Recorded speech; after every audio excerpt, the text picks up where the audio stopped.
বিসমিল্লাহির রহমানির রহিম। আলহামদুলিল্লাহিল্লাযী আনজালা আলা আবদিহিল কিতাবা ওয়া লাম ইয়াজআল লাহু ইওয়াজা। সব প্রশংসা আল্লাহর, যিনি তার বান্দার উপর কিতাব নাজিল করেছেন এবং তাতে কোনো বক্রতা রাখেনি। সুপ্রিয় দর্শক, আসসালামু আলাইকুম। সবাই কেমন আছেন? সত্য ঈমান ধরে রাখলে আল্লাহ অবশ্যই সাহায্য করেন এবং সব কিছুর শেষ ফল তার ইচ্ছায় নির্ধারিত। সে বিষয়ে আজকে আলোচনা করি, চলুন। সর্বপ্রথম আমি যে উদাহরণটি বর্ণনা করব সেটা হলো আসহাবে কাহাফের একটি কাহিনী। অনেক বছর আগে যখন অত্যাচারী বাদশাহের সময় কিছু যুবক আল্লাহর প্রতি ঈমান এনেছিল, তারা তাদের ঈমান ও ধর্ম বাঁচাতে সেই অত্যাচারী রাজাকে ছেড়ে গোপনে একটি পাহাড়ি গুহায় আশ্রয় নেয়। আল্লাহ তাদের সেই গুহায় ঘুম পাড়িয়ে দিলেন অনেক বছর।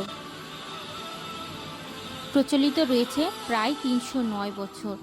এত বছর পরে আল্লাহ তাদের জাগিয়ে তুললেন।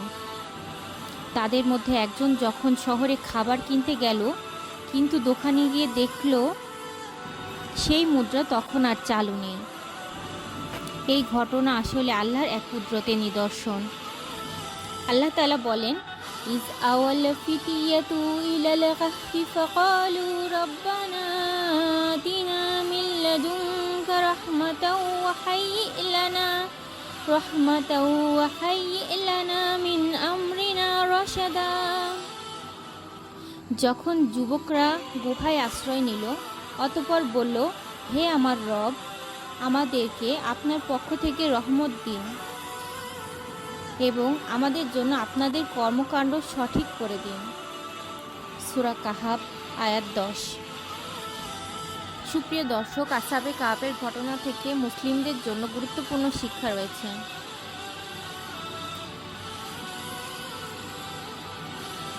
ঈমান রক্ষা করা জীবনের সবচেয়ে বড় কাজ। এজন্য কষ্ট, ত্যাগ সহ্য করাও দরকার হলেও তা করা উচিত। আল্লাহ যাকে রক্ষা করেন তাকে কেউ ক্ষতি করতে পারে না। আল্লাহর রহমতে তারা গুহায় থেকেও নিরাপদে ছিল। আল্লাহ তাআলা বলেন, ফাদরবনা আলা আযানিহিম ফিল কাহফি সিনিনা আদাদা। ফলে আমি গুহায় তাদের কান বন্ধ করে দিলাম অনেক বছরের জন্য। সুম্মা বা'আসনাহুম লিনা'লামা আইয়ুল হিজবাইনি আহসা লিমা লাবিসু আমাদা। তারপর আমি তাদেরকে জাগালাম, যাতে আমি জানতে পারি যতটুকু সময় তারা অবস্থান করেছিল দু দলের মধ্যে কে তা অধিক নির্ণয়কারী। সূরা কাহাফ আয়াত 11 এবং 12।